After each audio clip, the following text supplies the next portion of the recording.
सुधांशु जी, वो कह रहे हैं परिसीमन आयोग जब तय कर ही देगा, ठीक है आप ही की बात पूछ रही हूँ सर, परिसीमन आयोग तय कर दे कि भाई ये 33% सीटें हैं जहां पर हर पार्टी को महिला ही उतारना पड़ेगा, तो जीत के महिला ही पहुंचेगी। आप ये परिसीमन आपके पहले ही मौजूदा सीटों पर आप ये सुनिश्चित कर दीजिए। अब इसकी बात तो सब कर ही रहे हैं। और साथ में क्या ये धोखा स्टेज किया गया? सुधांशु जी, सबको पता था कि ना लोकसभा में ना विधानसभा में आपके पास 2/3 बहुमत था ही नहीं। ऐसे में क्या विपक्ष का ये धोखा स्टेज किया गया कि वो इसके खिलाफ वोट करेंगे, फिर हम जनता के बीच जाएंगे? सुधांशु जी, अगर इसको अंजना जी धोखा कहें तो इसका मतलब विपक्ष ये कह रहा है कि वो पहले से ही अगेंस्ट में था और वो ओपन था, तो उसके लिए मौका था कि वो अपनी छवि बदल लेता। प्रधानमंत्री जी ने तो कहा कि मैं इश्तेहार निकलवा के आपको क्रेडिट दे दूंगा। अगर सारी बात इस बात की है कि ये ईमानदारी से चाहते तो क्रेडिट की तो बात है। गृह मंत्री अमित शाह जी ने कहा 1 घंटे के लिए सदन स्थगित करिए, मैं अभी ला रहा हूं, आप तैयार है क्या? उसके बाद केसी वेणुगोपाल जी उठ के क्या करने लगे, तब अपनी बात बदलने लगे। इसीलिए चूंकि आज कांग्रेस विश्वसनीयता के संकट का प्रतीक है, विपक्ष विश्वसनीयता के संकट का प्रतीक है, प्रामाणिकता का प्रतीक नहीं है, इसलिए ये सारी की सारी समस्या होती। फिर मैं कह रहा हूं, हमने अपनी पार्टी में तो 1/3 दिया, हमने तमाम योजनाओं में दिया, आपने कितनों को दिया? और समस्या जानते हैं क्या जो प्रधानमंत्री जी ने बोली, चूंकि इनकी पार्टियों में सिर्फ परिवार की महिलाएं ही आकर आप स्थापित हो जाती हैं, तो परिवारवादी पार्टियों को लगता है कि अगर 1/3 महिलाएं आ गई तो बहुत बड़ी समस्या हो जाएगी। दूसरा, जो अपराध और दबंगई के दम के ऊपर राजनीति करने वाली पार्टियां, उनको डर लगता है, क्योंकि अपराध और माफिया में आपने महिलाओं के नाम नहीं सुने होंगे, कोई बहुत ही वो पार्कर वार्कर का इक्का दुक्का नाम छोड़ दीजिए, तो इनको लगता है कि वो हमारी दबंगी की राजनीति के ऊपर बहुत बड़ा ब्रेक लग जाएगा जाके। और परिसीमन की जहां तक बात है, तो जब एक्ट पारित हुआ 2023 का, उसमें परिसीमन का उल्लेख है, उसी के तहत 334वां वाला संशोधन वाला एक्ट पारित हुआ, तब कहे नहीं आप विरोध किया कि बगैर परिसीमन के नहीं होगा? बोलिए, आपने तो सर्वसम्मत से पारित किया, तो आप परिसीमन के विरोध में क्यों खड़े हुए? और 543 में अगर परिसीमन होगा तो मैं फिर बताना चाहता हूं, यूपी की 87 सीटें होंगी, तमिलनाडु की 29। सुनिए अजय जी, अगर 543 में आप 2011 के सेंसस के आधार पर परिसीमन निर्धारण करेंगे तो यूपी की 87 हो जाएंगी बढ़कर और 29 हो जाएंगी तमिलनाडु की। बोलिए मंजूर है, हाँ या ना? बिल्कुल नहीं होगा। मैं बता रहा हूं कैसे नहीं होगा, जवाब दीजिए। देखिए, एक तो इन्होंने झूठ बोला, 2023 में भी इनके पास बहुमत नहीं था, आपने जो सवाल खड़ा किया, लेकिन हमने संविधान संशोधन को स्वीकृति दी। अब कैसे नहीं होगी मैं बता रहा हूं, ना कम होगी ना ज्यादा होगी। यह फॉर्मूला अरुण जेटली साहब का है। उन्होंने कहा आर्टिकल 81 में एक लाइन का, सिंगल लाइन का संशोधन करना है आपको, कि जो परिसीमन होगा वो इंट्रा स्टेट रीएडजस्टमेंट ओनली। आपको सिर्फ आबादी को रीएडजस्ट करना है, न सीट कम करनी ना ज्यादा। जब उनसे पूछा गया ऐसा क्यों, तो आप दक्षिण भारत की सीटें कम हो जाएगी, उत्तर भारत की, उन्होंने कहा ऐसा नहीं होगा।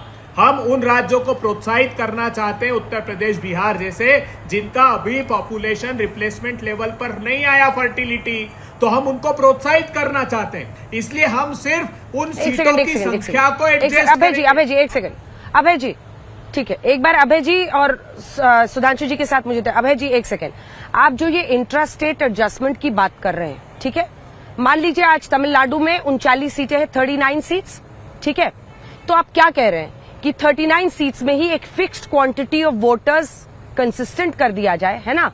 यही कह रहे हैं आप, स्टेट के अंदर ही, तो उससे तो सीटें कम ही बढ़ेंगी ना वहां की। उत्तर प्रदेश वगैरह में जनसंख्या कहीं ज्यादा है तमिलनाडु के मुकाबले। अगर मैं गलत समझूं आपकी बात की तो फिर से समझाइए। सीटें भी 80 है। अरुण जेटली साहब ने जो समझाया वही समझाता हूं।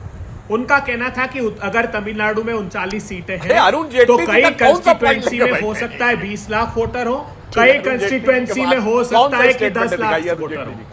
तो आप एक काम कीजिए कि उन लोग, अरे ये रहा साहब, अरे पार्लियामेंट में दिया हुआ है, मैं गलत तथ्य नहीं रखता हूं। सुधांशु त्रिवेदी जी, उनका कहना था कि अगर किसी कंस्टिट्यूएंसी में 25 लाख वोटर हैं और किसी में 20 लाख हैं तो उन दोनों को ऐसा रीएडजस्ट कीजिए, हाँ, कि इक्वल वोट 39 कंस्टिट्यूएंसी में आए, इक्वल वोट 80 कंस्टिट्यूएंसी में उत्तर प्रदेश की आए, लेकिन एक भी सीटें नहीं बढ़ानी है चाहिए, नहीं तो लोकतंत्र में इसका खामियाजा उन राज्यों को।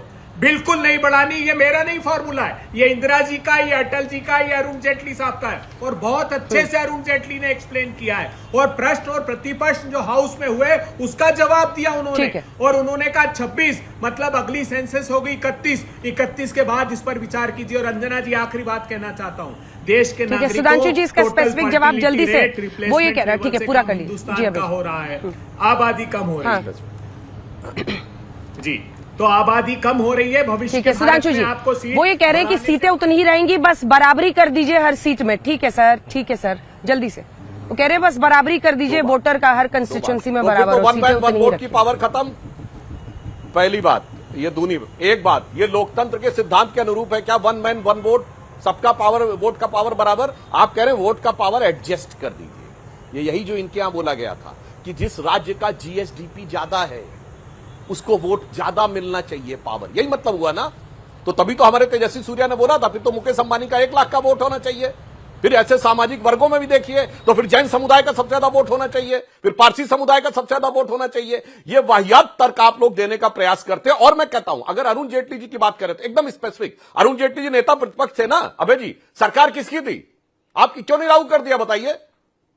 क्यों नहीं लागू किया? आज आके यहां भाषण दे रहे हैं, बताइए क्या नहीं लागू कर दिया उस समय? अरे कानून मंत्री थे 2001 में, बतौर कानून मंत्री उनका जवाब है। और एक वोट की क्या बात कर रहे हैं आप? कैसे अंतर आएगा?